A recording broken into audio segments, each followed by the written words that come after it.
I was coming wrong. I would show up at your home. Gotta make my money, John. Fuck with me and you be gone. I be striking for that cone. Lil' Jack gotta make it known. I be bout that money, man. For the top is where I aim. I don't play no looker games. Niggas out here say my name. Shit, I be the one to blame. When they ask who booming things. In the streets, I got the fight. Man, you know John Miller, Desire from Shangri-La.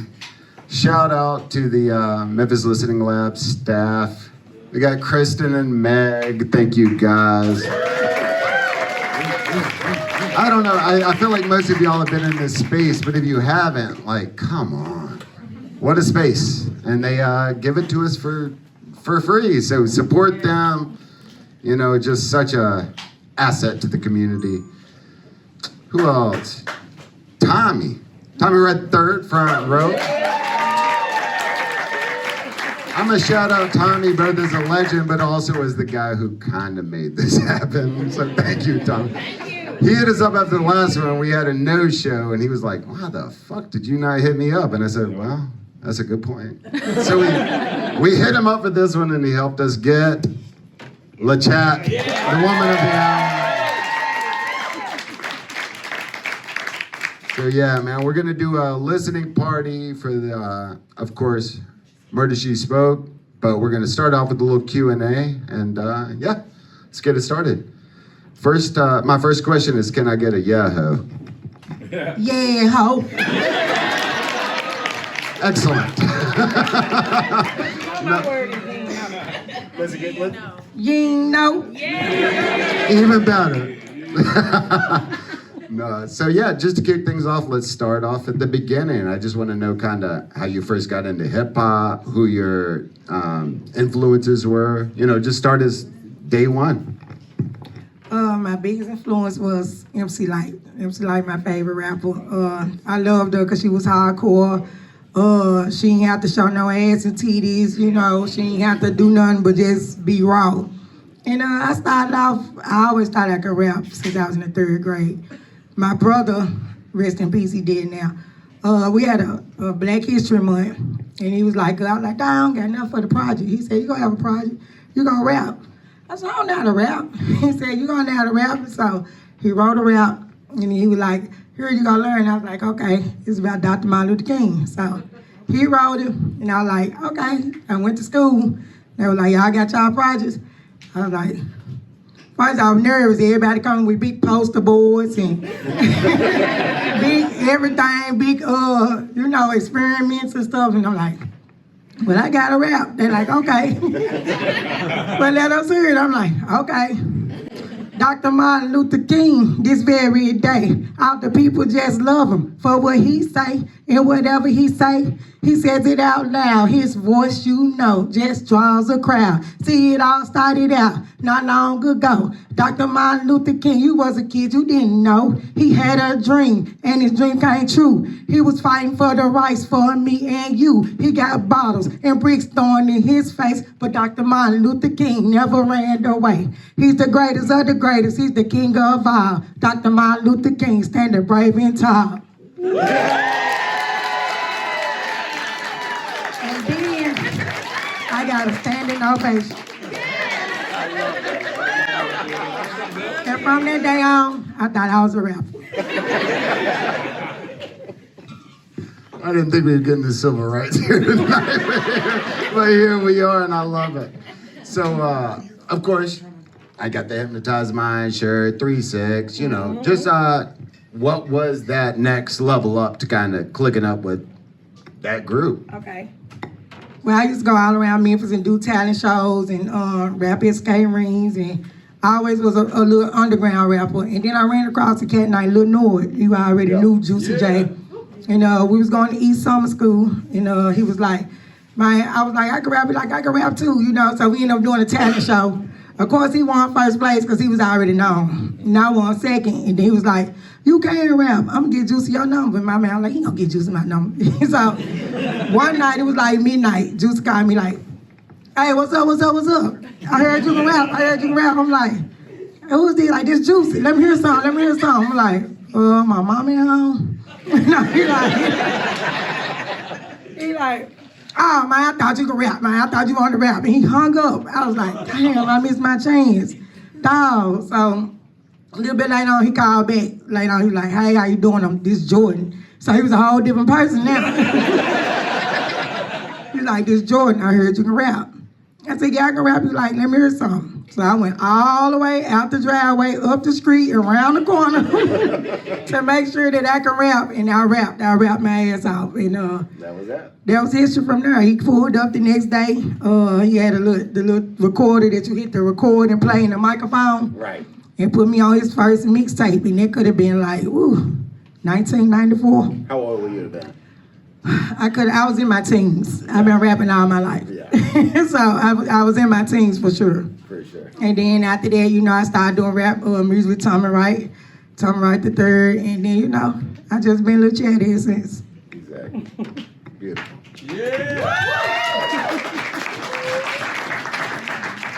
So, of course, women have been part of hip hop from day one, but you and R.I.P., but Gangsta Boo, your sister, y'all brought a different energy, right? You were kind of one of the boys. Y'all had sexuality, but it was also, you were bringing the same aggressiveness. It's kind of what were y'all thinking about? And then I also want to hear just about your relationship with Boo, but being women in this extremely male-dominated space. Long live Lola. Come on, man, we from Memphis. There wasn't no other way for us to come. Right, I always tell people, us Memphis people, we rap just like we talk. We can have a whole conversation with you on our music, and that's how we is. And then, us women, we don't play. We Memphis. That's all I gotta say. Blame it on Memphis streets. And everybody know Boo was my sister. Boo still is my sister. I got a name tattooed on my chest right here. Beautiful. Lola. It's a sensitive situation. I'm in conversation, so I ain't gonna talk on too long because I'm still healing. I know y'all see I probably ain't been as live as I usually be. She only been gone like a year and probably 8 months. What's today? This is 22nd. 8 months, 22 days. You know what I'm saying? I'm keeping count of it. And it's still a healing process because she's still supposed to be here, She got tricked out of spot. Nobody want to die partying. Everybody party, Boo not a person. As much shit as she talks, she ain't gonna hurt nobody. You know what I'm saying? She ain't gonna take nothing from nobody. She ain't gonna beat nobody up out of nothing. I hate the fact she ain't never get to have kids. She ain't never get to be married. She ain't really, all the only thing she really did was rap all her life. And really the older we get is the years that we really live in a real life. You see what I'm saying? Like, y'all get to see a different us as we older now. I'm 46. When I was younger, all I did was rap all my life. Now, I take trips. There's not just performing. I take trips and do vacations. I can do family times. And I just hate she really didn't get a chance to do all that. But Boo, she gonna tell you like it is, but she still was never a harmful person in life. Yeah. That's right. Very cool. Let's talk about the album of the hour. So, of course, you had been on tracks for years, but then it was time to do your solo debut. I'm just kind of curious, in general, what that process was like, but especially as somebody who had been in the industry for a minute. But what that process was like, record your debut album, and then also, I think a lot of artists you hear, they're getting shot beats, but you kind of had an in-store or in-house producer. So just how were the beats chosen? Yeah, just tell us a bit about Murder She Spoke. Well, Paul and Juice, they chose the beats. It's like I came to the studio Monday through Monday, 7 o'clock p.m. no matter what. My voice used to be gone. Think they were gonna get me out the studio. They be like, we can fix it. And the crazy part about it, they can fix it. If y'all listen to this song, Flies and Ass Niggas, I did not have a voice. And for some type of way, they like, just rap it. They kept on pausing, putting it in, and when it came out, you couldn't even tell that I had scrap throat. So they really amazing when it comes to their recording. But when it came to Mercy Spoke, we went in the studio and they'll put on a beat and say, chat, right to this. They'll go downstairs. I had my little Budweiser. Shout out to Budweisers. I wish I still could drink it. I wish I still could drink a Budweiser, but I'm older now. I can't mess with them. But I got on them Budweisers and I just wrote. And they just come upstairs and they like, let us hear. It was just like American Got Talent or some shit, because you hoping that they like it, you write it, you know, the engineer, I'm locked in the other room. I come in and tell the engineer I want to drop it, and I drop it. And they got to come upstairs and listen to it, and, you know. A couple of times I used to be scared, but one time just gave me a little like, Chad, you bumping your ass out. I was like, I didn't know what he was finna say. He was just like, Chad, you bumping your ass out with this motherfucker. I'm like, okay, you know, but they just was coming. As they came with the beats, you know, I just came with the, you know, different styles, different flows. I just was going. I ain't gonna lie to you. Yeah, dig that. Yeah. So, if you don't mind, I will open it up to the floor. Are you cool with that? Yeah, But before I do that, I know you just recently dropped a project with Crunchy Black. I know, you know, you're still active. Yeah, just give us a shout out. You know, just let us know what you've been up to, what's coming now, what we should check out. Okay. Yeah, catch us up. Yeah, me and Crunchy Black got an album out called Hood. So if y'all looking for Crunchy or y'all looking for a still, we got Hood out. I also got plenty of albums out. All y'all gotta do is Google me because I never start working. And you know, just be on the lookout. I really work day to day. Yeah. Yeah, so I plan on getting into reality, movies, you know, but you can say a lot, but I don't want to say it, I want to show. So y'all make sure y'all just be Googling it. If y'all real fans, might help us stay out here because y'all the ones who make us. We don't make y'all. Y'all think y'all appreciate, we appreciate y'all more than y'all appreciate us. And that's the truth. All right, folks. Anybody got any questions? Yeah. Hi, my name is Tusa. Nice to meet you. Thanks so much for doing this today. A question I have for you is, do you remember the exact moment when you first heard your music out? Whether it was in a club, in a car, or just on the radio? Do you remember that moment? And if so, can you paint a picture? Great question. Great question. Good job. Oh, Great question, because it was amazing. You know, back then, Bootlegger was out.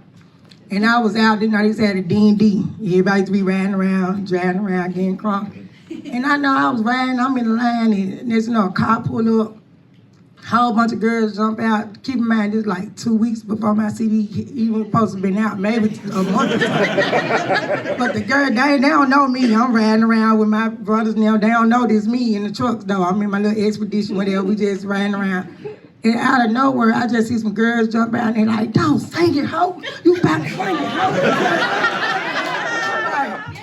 And then I hear another car, might even be these hoes that trying to down it. And then I hear another car, you ain't mad. I said, this is me. I said, wait a minute. I'm talking about all around me, like no lie. And the album wasn't even out. I'm like, wait a minute, these folks is bumping me everywhere. And then my little cousin, she was in the car, she just started crying. She was like, I'm like, what you crying for? She said, I'm so happy, I can't believe this. I was like, oh man. No, but yeah, it was a whole, it blew me away. That's awesome. Hello, little chat. I got an important question. Would you ever would like to see the new Memphis Underground? Yeah, of course. I do a chat way that way. I've been doing for 3 years. And I go live every Monday. If I don't go Monday, go Tuesday. And it'll be underground artists. And they bumping too, they hard. You know, so I love underground. I love raw talent, new talent, indie artists, underdogs. I love them. Yeah. Anybody you want to shout out? Shout Not to out. put you on the spot, but I'm just wondering. if I really don't do shout outs because I always leave somebody out. But shout out to y'all. Shout out to Tommy. Shout out my brother Sonny Man. And shout out everybody that mess with me because I always leave somebody out. And these people be feeling some type of way. She shout me out. So, you know, I don't do shout out. Dig that. But I can tell y'all to follow me on IG. It's Lil Chat, LACHAT _IG. My Facebook is Lil Chat, you ain't know. My Twitter is The Real Lil Chat. And all my socials run by me, and I do reply back. Bet. Can we do one more question? Yeah. Are you more of a freestyle rapper or are you a writer when you go in the studio? I'm a writer, because I like to make sense. I I remember when we went to the basement. We went to the basement and Juice and them came out of nowhere. We gonna put Chad in the basement. Who? Lord, them folks that do so many takes. Tick ain't never did so many takes in his life. I was like, wait a minute, start it. Like, Chad, you guys say, now start over. So, yeah, I'm a freestyle. I'm a writer, but I write in a second. Like, I can write and then somebody be like, you just wrote that? Like, yeah. Are you still independent? Yes, and I'ma stay independent. I already have the little tools and birds, then the big dudes. Trust me. I just wanted to know, I know you said MC Light is your favorite your favorite rapper. Have you had a chance to do anything with her or any other female rapper, the Kims, the Remy's, the Foxys? Well, I never have, but Foxy did hit me up a couple of times. I did work with Shauna, but I really just be, I just be me. I do work, I did work with Gucci Mane, I did work with a lot of artists, but a lot of time I got so much going on outside the music that anything that come with the music be a blessing. And God, he make sure he give me time for that. Yeah, but yeah, I would do work with them though. Yeah, we got a. What advice would you give to someone hoping to become better at writing? Write all the time, write every day. Don't stop, because the more you write, the better you get. You'll be amazed what you'll come up with. Sometimes you never know what you're gonna come up with till you write. So, just don't stop writing. Be like, well, I'm gonna write today. It's just like practicing handwriting, just like anything you practice, like write a song and keep on writing. Don't stop. And also, if it's anything you're trying to be in life or anything you wanna do, it's okay to get you a job or get you some type of way to fund it, and use it for a hobby, because can't nobody promote you like you. I've said last question about 7 times. JB, you got something, big bro? Chat. What's good? You mentioned movies might be coming up. You had a standout role in Choices. What was it like being on set for that film? Before I give it, shout out to Joyce. Yeah, shout out to Joyce. Long days, because we really filmed it in LA. So, but we came back and made it like we did in Memphis. But it was cool. They laughed at me all the time. I don't know why, so it was kind of awkward. Everybody say their role is cool, but then when I say my role, they laughing like, what's funny? But it was cool though. It was real cool. Just like when Baby Boy movie came out, and my song was played in there on both of the times we had went to see the premiere, and it was so funny. The first time they played it, everybody was clapping, yeah, okay, woo. So the second time they played it, Paul just looking at me like this. They're like, we just should have sent Chat. She the only one that played in the movie. But it was fun. We had fun. Man, we had plenty of fun. We still have fun. We still connected now. I talk to Juice on the regular. I just did a show, me, Paul, and Pat. Just did a show in Lewis, Tennessee. Cool. And we still have fun, man. That's good thing about it. Yeah, me and Crunch are gonna do another album called Hoodlum. I just feel like keep it going. Why stop? That's it. That's it. When you write, are you pen and pad? Are you on your phone? Are you writing the beats? Or are you just off the dome? I didn't mean to rhyme. I'm pen and pad. Pen and pad off the dome. I don't like the phone because you can't keep it open. So, Really? yeah. Can you write as fast as you think? Does that help? Yeah, you it be scribble scrabble, but I know down the road. Can't nobody else read it. Somebody pick it up and be like, what is that? How you reading it? But yeah, that's what I do. I just wrote a verse the other day, and I was at my dude's house and I was just writing. He was just looking at me. When I got to write, he said, you just wrote that? I said, yeah. He said, man, that's a real talent. He said, that's amazing. I'm looking at him like, he said, I just saw you just pick up your pen and pad and write a full 12 bars nonstop.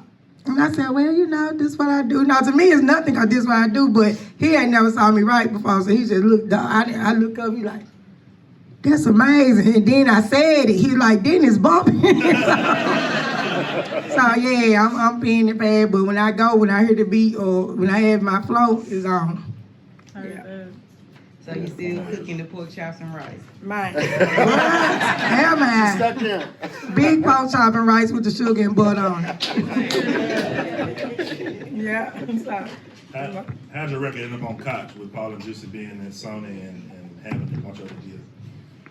Well, that's how they did. They signed me through Koch, you know, even though they was like kind of underground, you know. I don't really want to talk too much on it because I really don't know how they pulled it out, but I do know, but I ain't gonna talk about it, you know.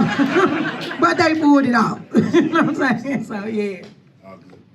Are there any other forms of art that influence your writing, or do you mostly pull from like real world, like your life experience? Real world, my life, everybody's life, somebody's life. Everything that I talk about is something that I've been through, somebody else been through, and it be like real stuff. Unless you hear me saying I'm cutting somebody off and throwing their nuts down their throat or something. You know, Chad, shut your ass up. That shit didn't happen. So, but you know what I'm talking about. But y'all know I said it in a minute, but that ain't happening. Well, on that note, I'm gonna end this. That seems like a good note to end it on. Yeah. So look, here's what we're gonna do, folks. We're gonna play the album in here. We got the sound room. We're gonna play it in there. We can fit about 40 to 50 people comfortably in there. So go in. Try not to crowd it out though, but you know what I mean? We can all just kind of rotate out, but that's what we'll do. Listen to the album. We've got some merch. Chat's got some stuff to sign. If you want to buy albums, you're cool to sign that. You're cool to take pictures. Yeah. So yeah, man, we're gonna keep it loose. We'll start the album here in the next 2 minutes. But y'all hang out. Thank you for coming. Shout out, La Chat.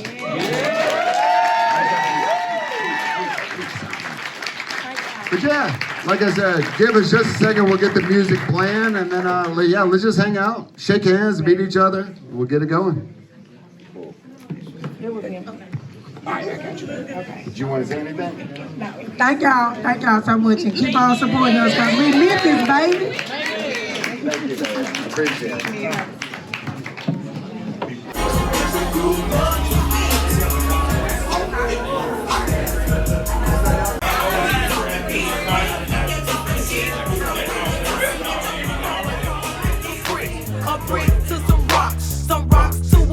Now we chopping up them birds, food. A Chevy to a lack to a vet to a bin. With this dope we making ends, I flip nigga. a palm to a brick to some rocks to a juice. Now we chopping up them birds, food. A Chevy to a lack to a vet to